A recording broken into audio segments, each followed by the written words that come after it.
This is the Commonwealth, and we have a bunch of updates. The first being our team has expanded. Yeah. So we thought we would take this week to kind of give a behind-the-scenes look into the Commonwealth and give some insight into the direction we are moving forward with. First is our production assistant, Hunter Bergman. He is showing up to the shoots with me, among a bunch of other things, but he is my assistant when we go to record. What's up, Hunter? What's good, guys? I'm super stoked to be here. I love every time we go into a new place, it's a new set of challenges. So I'm excited to learning so much. Yeah. Just like setting this up. It's so fun to just see what the next thing is, you know? Absolutely. And then we also have Ashley Hansen here, who, Hi. Yes, she is running the Commonwealth social media. She's the social media manager. That's me. Yes. She is also a very good interviewer, so I am excited to pass the mic over to her. She's kind of conducting today's conversation. The tables have turned. You're in the hot seat now. I mean, I'm excited to do this. Yeah. We're going to grill the boss master here. I feel like this is debate number 2. So I, honest to God, I get super nervous when the tables are turned because it is way, way more difficult leading. It's a different skill set to get interviewed as opposed to leading the interviews. Yeah. Yeah. So I legit was actually kind of sweating this. But what do you have for me, Ashley? I'm a little nervous too because this is my first time on a podcast doing an interview like this that isn't for school. So this is interesting for me. Yes. But first of all, I just kind of want to start the conversation with. You have a vast background. You've done marketing manager for Mellow Mushroom, which I love that pizza place. You've also done marketing for a startup that dealt with companies such as Disney and BuzzFeed, which is super cool. And then you launched a podcast with the Journal Star that now became Commonwealth. So with that, I just want to ask, what made you want to start a podcast? Yes. So I was working at that startup, like you mentioned, and I was in a role where the company was growing quick enough, and they kept on assigning me things to do, and then all of a sudden I was in a role where I was way underqualified to be, but I was able to manage everything that was getting thrown my way, and I learned a lot in a very short period of time. So of all, things on that list, that was incredibly valuable. And even that pizza place you mentioned, one of my favorite, projects while managing that pizza restaurant was I would host themed trivia events. So once a month we would do a Friends trivia or an Office trivia. And it's one of those, there's a Steve Jobs quote that you never can connect the dots proactively. You can never look in the future and connect the dots, but the dots always seem to connect retroactively. Yeah. Yeah. So that's an example. I was creating digital content and promoting it via social media that built a sense of community. For the Friends trivia, we had 700 people wait in line to show up to this pizza place. Oh my God. And it only fit 200. We had to turn a bunch of people away. So it's funny when that is definitely a dot, and that experience has helped me a lot creating the Commonwealth. But when I was making that trivia event, I would have never thought that would have come back into play. Right. In retrospect, you're like, wow, look how this brought me here. Yes, exactly. That's amazing. But I was working at that e-commerce startup, and Alec McChesney, who was at that time was the digital editor for the Journal Star, and his main project was launching more podcasts for the regional newspaper. At the time they had 1, and he wanted to get to 7, and asked me if I would host an entrepreneur podcast. And I have been a fan of podcasting for a very long time, starting with This American Life is a classic and one of the first podcasts. It's really, really good, and I was a fan as a teenager growing up. So when he asked if I would, I said yes before he finished the question. I was I'm in for this. I don't care if it's free. I'll work for free. This just seems like a really good opportunity. And my assignment was to go make a handful of episodes and report back. And in that time, Alec left the Journal Star, so the big podcast advocate was no longer working for the newspaper. And I was in a position as a freelancer working directly with the editor-in-chief and the Journal Star. They were a very print-focused team. Yeah. And after I made a few episodes, they dropped the project. I decided to focus back onto print. And I had made the first few episodes of the Commonwealth and didn't want to delete them from my computer. And about that, actually, in the same week, the startup laid me off. So I had 2 gigs and lost both in the same week. So I was just kind of in that attitude of fuck it, let's see what this turns into. I'll dive full. Put the seatbelt on. Yes, and dive head first. Yeah. Put the seatbelt on and accelerate was kind of my attitude. Put to the gas. Yes. Right on. And then so what was the whole idea with starting at this, startup podcast, Commonwealth? What was kind of the inspiration with creating those? Yeah, so originally it was entrepreneurship. And then it kind of morphed into innovation, very broadly speaking. So let's talk to people who have had success in their respective career and try to uncover how they approach something new. And that is still what it is to a point. We've made some slight tweaks, which we can get to later.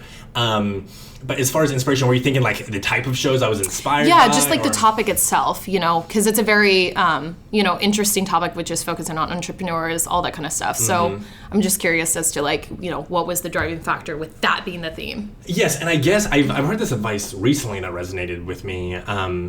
That I just wanted to create something that I would enjoy. Yeah. I wanted a podcast where I learned from all of the entrepreneurs I looked up to, like the guys who started Huddle, Jeff Rakes, who was one of the first employees of Microsoft, Mike Dunlap, who started Nelnet. All of those companies were based out of Lincoln, Nebraska, and all of those guys I just listed are some of the most successful entrepreneurs in my hometown. So I was like, I want to make a podcast where I can talk to those people, and I have an excuse then to talk to those people. Let's do that. Yeah, 100%. And so this startup with the podcast then morphed into this multimedia company that you're now creating at this moment. Yes. What made you want to start a multimedia company from that? Yeah, so throughout all of it, the question I kept on asking myself, and I would say I ask this whenever I create something, but it's been a continual question for the Commonwealth of how do I make it bigger? So when I interviewed all of those badasses I just listed in my hometown, the question was, how do I make it bigger? So then I looked at Kansas City and other places throughout the Midwest I can interview people. And then from there I was like, how do I make it bigger? So I contacted my friend who was living in London, and I slept on her couch for a week and did interviews in London. And then once I got home, it was how do I make it bigger? So then I started applying for press passes to a live event, and I went to the X Games, and I was the first podcaster to ever cover the X Games. So cool. Yes, exactly. That was an amazing experience. And then when events start happening again, I cannot wait to do that. And another, we hosted a live event that was just how do I make this bigger? Oh, it's probably have a live event and do this in front of people and get better at public speaking and all of that. So then eventually the answer to that question was to take the Commonwealth and turn it from a podcast into a media company where there are multiple creators creating content underneath the brand of the Commonwealth, which we can get more into later, but that's the track we're doing now. So just listing all the things that you said just previously, going to London, covering the X Games, crazy. I can't imagine what your schedule might be. So what does that look like for you to run this multimedia company? Yeah, so I live in Omaha, Nebraska. I live in West O and right by Millard South, if anyone knows there. Yeah. But the rest of the team and my girlfriend are in Lincoln. So I spent about a third of my time in Lincoln going back and forth. So a lot of commuting. Yes, there is some commuting, and this is getting funded all by a, shadow production company that there's not much marketing to, but the same team that works on the Commonwealth can get hired for Yaba Productions is the name of the production company. So, and I would also say about 2/3 of my time is working on those production clients. And that I do multimedia strategy for a range of clients. There's 2 media outlets, a auto shop. We pitched a country musician this week that that Ashley and I kind of worked on, which would be very exciting if that lands. So multimedia strategy is 2/3 of the work. So that's editing video, meeting with clients, pitching clients, all of that. And then the other third with the Commonwealth, each the week in and week out depends greatly based on what we're doing. It kind of that every hour spent is slightly different. That last week Hunter and I interviewed Ashton Lammy, so we went to his training facility, which is out in the country, and sat in a shack and interviewed Ashton. And I'm also in the process of pitching sponsors that Hunter is again working with me on that. So that takes up time. So yes, I guess that kind of is a week in, week out. Yeah, I'm curious, real quick. Yeah. At what point was it this is it? At what moment were you just now this is where I divert my focus, you know? Instead of like, oh, this would be cool to like build a podcast, now it's like, let me build an empire. So like, when did that switch? Yeah. Building an empire. It was probably gradual over time, and we can eventually get to COVID and what that's all been like in this, but with COVID there was a bunch of uncertainties for me, like, do I still do this or should I just go get a job? And I applied for some jobs and was in a serious discussion about it, and it all went, whenever I got close or like I was prepping for a job interview, I would just dread it. I'd be like, I really don't. Gut, like, just talking to you. Yes. And it goes back to one of my favorite things about podcasting is the ability to learn from my guests alongside my audience. There's been almost every single interview I walk away leaving with something that I learned like at the interview that's like recorded and shared with our entire audience. And one of the things that stuck with me throughout all of this was something Amanda Valentine told me in my interview with her, and she is a fashion designer. She's got second place on, or she got second place on Project Runway, and she is a fashion designer for like Maroon 5 and some of the biggest names in music. Wow. And at the end, I asked her, what advice would you have to someone just starting their career, like a young person getting into fashion? And what she told me was that you should start by doing a bunch of different things, and when you find the thing that ignites something within yourself, you should dive into that. And throughout, like regardless of like the highest highs or the lowest lows, I have had that feeling about making the Commonwealth, that I'm creating something bigger than myself, and I love doing it. So I should do that if that's the feeling I have. Totally, yeah. One of my business deans told me it's easier to figure out what you don't want to do than what you do want to do. So I think that totally aligns with like, just like, that's like my life too. Just throw something at the wall and see what sticks, for sure. Absolutely. And I mean, like, I can definitely see that, like, both of you guys, just knowing you guys for, like, the last few weeks, you guys both have, like, such an entrepreneurial drive, and, like, that's just, like, so cool to work with, like, people who are actually passionate about what they're doing, and that makes all the difference. So, to focus on podcasts for a moment, what's your favorite part about, running a podcast? Because you said that you tried a bunch of different things, and you were like, I love this. So, what's your favorite thing about running this? Yeah, so there's a bunch of different ones. Like, learning alongside the audience, I think is cool. Like, I do every single interview, I take something away from the conversation. Yeah. I've also been able to leverage it to expand my network, that I now, like, every guest I've had an hour-long conversation with, and a lot of the times there's like work before and after. I've made friends with some of my interviewees, so that is very cool. And I guess I already touched on this, but the creating something bigger than yourself component, that theoretically, like, if I got hit by a bus tomorrow, you could still consume the content I created. You could, like, we'll still watch our stuff on YouTube. Wait, you got it. Yeah. So above all, I would say that's probably my favorite part. Yeah, it's really cool because in this digital age, whatever work that you produce, it continues on for, years and years and years. And people, like, 20 years from now can go back and see all the content you made. And that's just so cool. Yes. I love that. Depending on the content. Yeah, true. Depending on the content. I'm proud of mine, but they're. Yeah, for sure. Yeah. Well, we're not. Some L's too, though. I don't think we have to worry about cancel culture right now either, because we're doing a pretty good job. Yes. So what's the most stressful part about this job, though? Not having a roadmap that then leads to uncertainty. So to, I guess, elaborate, there are some examples of this, like, new media organization I'm trying to build. So if you think of Vox Media, The Ringer, Barstool Sports is an example, different theme, but it's like it's an example. Yeah, same idea. Yeah, same idea. However, the big exception is there are no examples that aren't located on the coasts, like The Ringer's in Boston, Vox's in LA, I believe.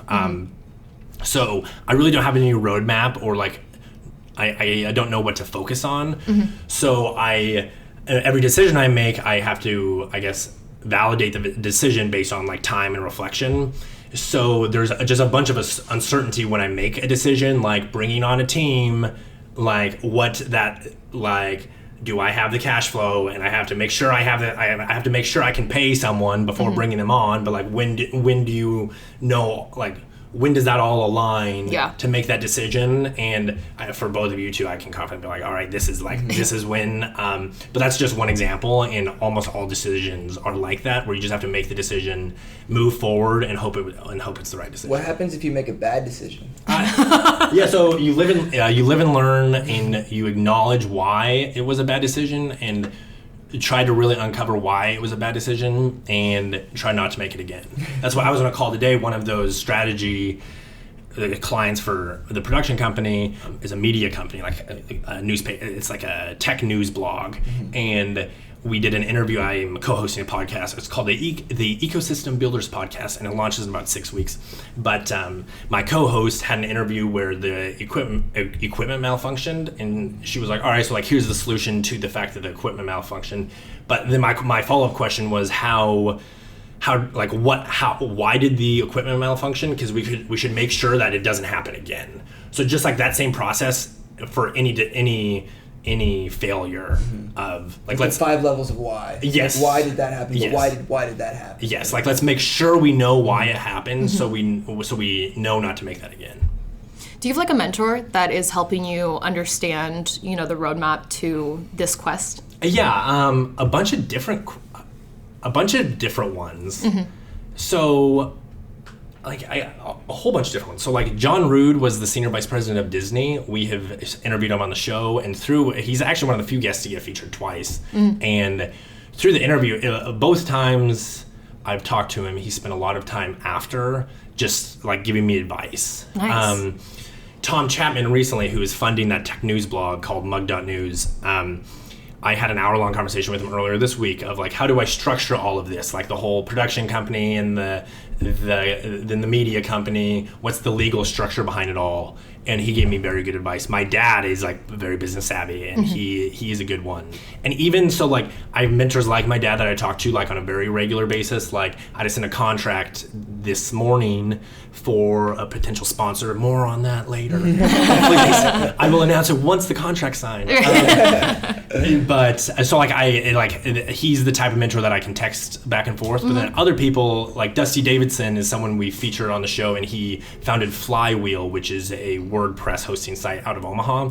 And before that he started Silicon Prairie News, which was like the first tech news blog in the Midwest. And at one time it was a huge deal. But he started Silicon Prairie News, and that was another interview that it was like 30 minutes, but he spent probably 90 minutes with me just like, hey, this is what you should do. This doesn't happen overnight. And like telling, and I've really only talked to him. I've not talked to him since then, but that hour he gave me was very beneficial and just like some sense of direction. For sure. Yeah, so I guess there's a range. John Baylor is another guy Oh, really? Yes, yeah. I remember John Baylor. Yes, yeah. So I think everyone's like, oh my God. Yes. Like 11th grader. That guy.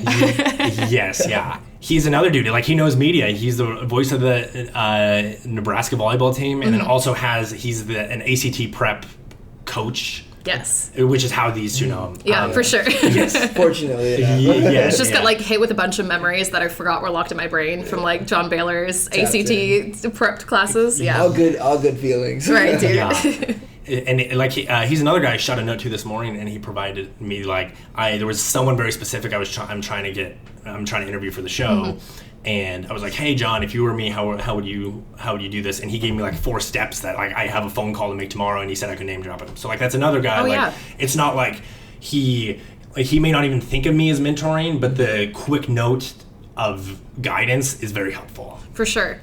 And for, people who don't necessarily know how to like build or establish those kind of mentor relationships, how would you go about, starting that, making those connections and building that relationship? Yeah, good question. I would reach out and start with something small and let the relationship develop. Like, don't try to. Paul Jarrett is another guy. He was my former boss at Bulu, and he was the one to lay me off. And our first episode, I talked with him about why he laid me off. It's one of our most funny. Yeah, it's one of our most played episodes actually. Because of that, like there's a sense of tension in the room, but Paul is still a good mentor. And one thing he's always told me is when you're like, I guess, working towards something, especially when you're working towards a relationship, don't start.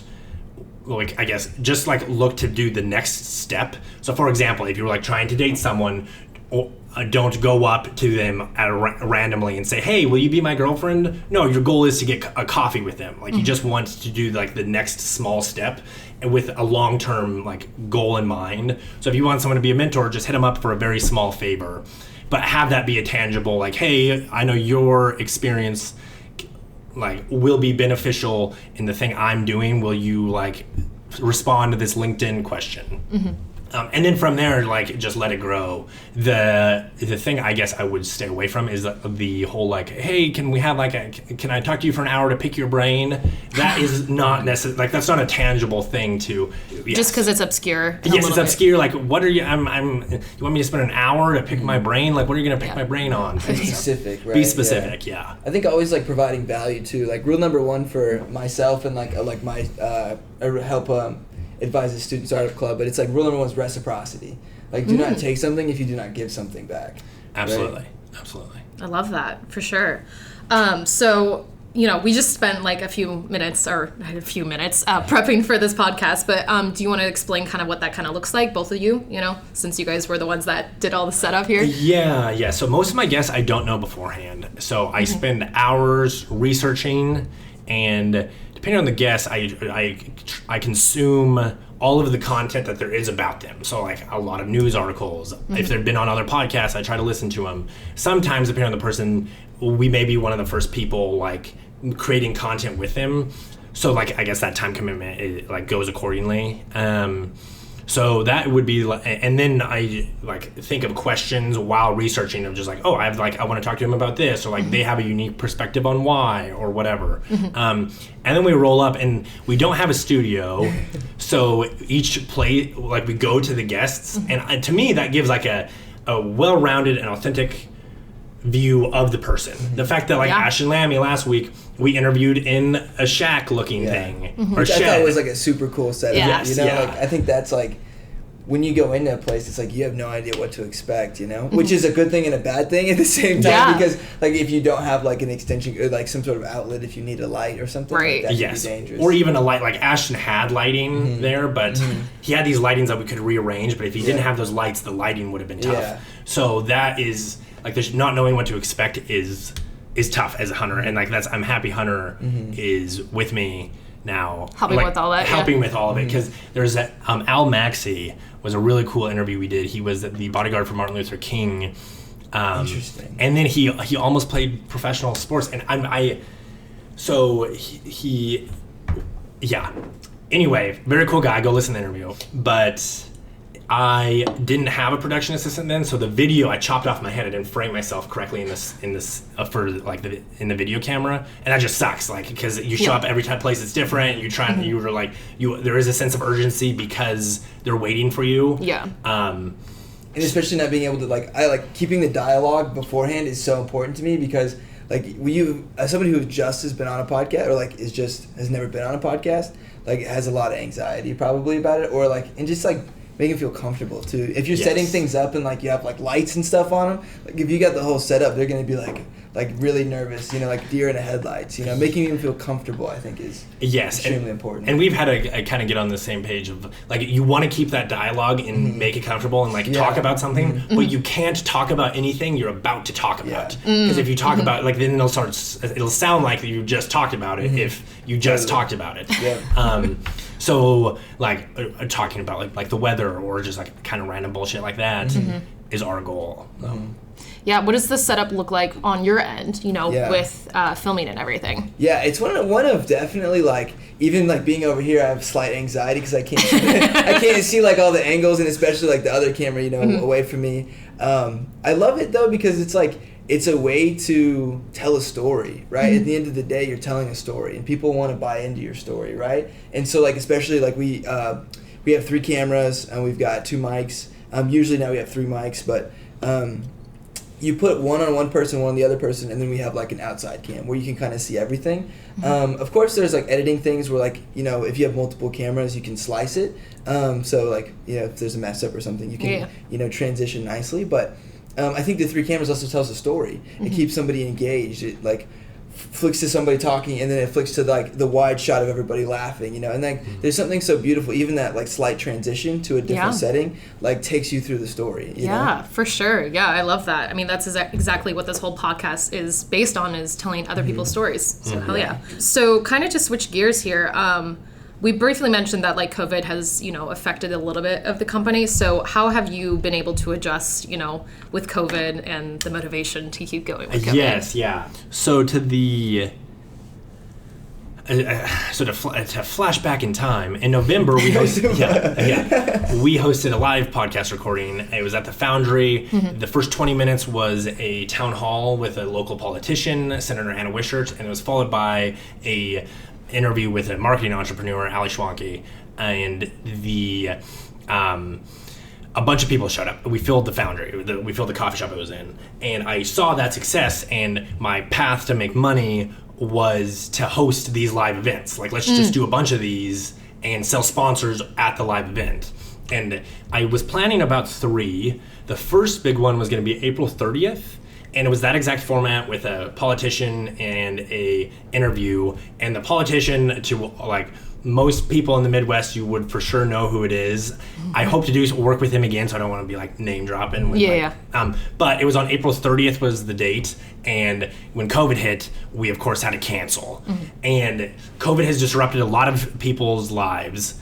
And I also didn't want to plow forward because like we're in a pandemic. And like the health and safety of our audience and the general public is very, very important to me. But it still really, really sucked having to cancel all of the live events I worked on. For sure. So that was probably like the lowest, and we stopped releasing episodes for a period of time because I didn't know if we should continue or what. You gotta be kind of sensitive too, because especially during the COVID, like I work for the university in the Center for Entrepreneurship, so our communications were just shut down. Like we were not allowed to post anything. We were like, because like we didn't want to interfere with like direct messages from like the United States, like the government and like the people who actually mattered, because like we don't want to be posting about like, you know, something that is like insensitive to a moment. And then there was a lot of civil unrest. Yeah, so that's then the social justice movement. I also didn't want to stand in the way of. Like one week we just posted, I'm in a podcast Facebook group where there was a thread of all a bunch of different creators of color that we didn't post an episode and just promoted that content because I didn't want to stand in the way of that either. So, and then even now it's still kind of tricky because I like doing interviews in person. Interviewing over Zoom just isn't the same level of connection you have, and some people aren't comfortable interviewing in person, which I totally understand, but it's just been another roadblock, but we've been able to get through that one. So yeah, definitely. So how do you find motivation then through, you know, working during this pandemic? All right, so finding motivation in the pandemic, it's it kind of goes back to the earlier point of like, this is something that I'm passionate about and I love doing, and like the thing I want to build won't get built overnight. So there's like a level of tenacity I have to maintain, and just like reminding myself that I do love doing it. Even when like that, it's easy to have that at the top of mind at the highest of highs, but when like the lowest of low, when because you run a startup. I mean, totally, and it's a little different than like I would guess I work closely with like the tech startup people. It is a little different than that, but it is the same. Like I love doing it and remembering that when like people are laughing at you or you're cold calling sponsors, which sucks. And Hunter is like a new business guy, so like we're onboarding that task to him. So I need to like frame it differently because Hunter's going to be really good at it. Hunter is going to be really good at it, but it's not my cup of tea. For sure. God. I also want to ask. What are the updates that we have for Commonwealth right now? Because a lot of things are happening. Yes, totally. So our team is expanded. So Hunter's doing production / new business. Ashley is a social media manager. Riley Estes is our graphic designer. And then Kyle Kua is the video editor. Kyle's been with us for about 6 months, so he edits all of the video. So shout out Kyle, who'll be editing this. And then so Parker Ryle is a cinematographer in Lincoln, and he is going to launch a new show for the Commonwealth called Wave. And the inspiration behind it is like everyone is experiencing ups and downs of the pandemic. So let's talk with like business owners and young leaders on how they're managing the wave of the pandemic. And then Maddie Irving is our cinematographer. He actually did today's intro. So if you're watching this, he made like a 15-second intro that we'll use for all of our episodes. So like having him like increase the quality of our video is very exciting. Alec and Emmy are still involved. Alec is the Journal Star editor who I mentioned kind of at the top, and we are, I guess, we are brainstorming a show. We ran into a roadblock with something on that, but hopefully a show comes with that. And then Emmy Hernandez, who is my wonderful girlfriend, but also our photographer, and she is hosting a show called Quarantinecation with me. That was a podcast that we just made for fun in quarantine, but now we're going to, I guess, tweak the concept a little bit and then fold it underneath the Commonwealth. So that one should be, like, I think in the next week we're going to start recording it on it. But both Parker's show Wave and Quarantinecation will be every other week, and then it'll alternate weeks for the Commonwealth. Nice. So yes, those are the additional shows are very exciting. Gonna get a lot more content going in here. A lot more content. Yeah. Fuel the jet. Yes. Yeah. We're launching TikTok. Our social media game is about to be much more on point now that Ashley's working on it. So the Commonwealth, an issue we had with the Commonwealth as the podcast feed is going to be cover the same topics and interview the same types of people. One issue we had with it throughout this is the Commonwealth is not very searchable. When you search the Commonwealth, a bunch of stuff comes up. When you Google the Commonwealth, the Wikipedia page for the British Commonwealth is the first to appear, which is really tough to compete against. Against Wikipedia, yes. Yes. So through a bunch of research and I guess reflecting on what the type of the content is, we're adding in the term unique people. Currently, when you search unique people, it's people with that are disfigured. And to me, there's the people Googling unique people, a subset of them are interested in the exact content we're creating. So that's why, like on our podcast feed, it's now the Commonwealth of Unique People. On our YouTube channel, it's the Commonwealth of Unique People. And beforehand, we were using the term leaders of disruptive change. Disruptive change is a mouthful, and no one's going to search like disruptive leaders. But unique people is what, like, the SEO term we're going to double down on. So which is, Hunter's point was like, oh, this seems like a big brand change, which it is a brand change, but like that still does describe everyone we've interviewed. They're all unique Absolutely. in their own way. And I guess lastly, the same feeling, like the show's changing and the team's expanding, but the same feeling of like the connection we have to our audience. And there's a bunch of people listening to this who started listening to our very first episode to me, fucking with a recorder punched in a closet, and they listen to that content and they're still listening, and the, I guess, sense of appreciation for our audience is still going to be the same. Yeah. Cool. Yes. And then finally, I want to ask you, for anyone who's inspiring to create their own brand, their own company, own podcast, what advice do you have for them? Advice. So it's important to, I guess, know before starting that it is pretty lonely. Like a lot of the times, like a lot of these episodes, like I made in the middle of the night while I was working at a coffee shop in Colorado, or bartending at a Mexican restaurant in Lincoln, or whatnot, that like I would put a lot of work into it, not knowing if it would ever turn into anything, and that ends up being a lonely feeling when you do that week in, week out. But it is important to start. That once you start and you have something out there, you can change it and tweak it, and you can learn based on people's feedback.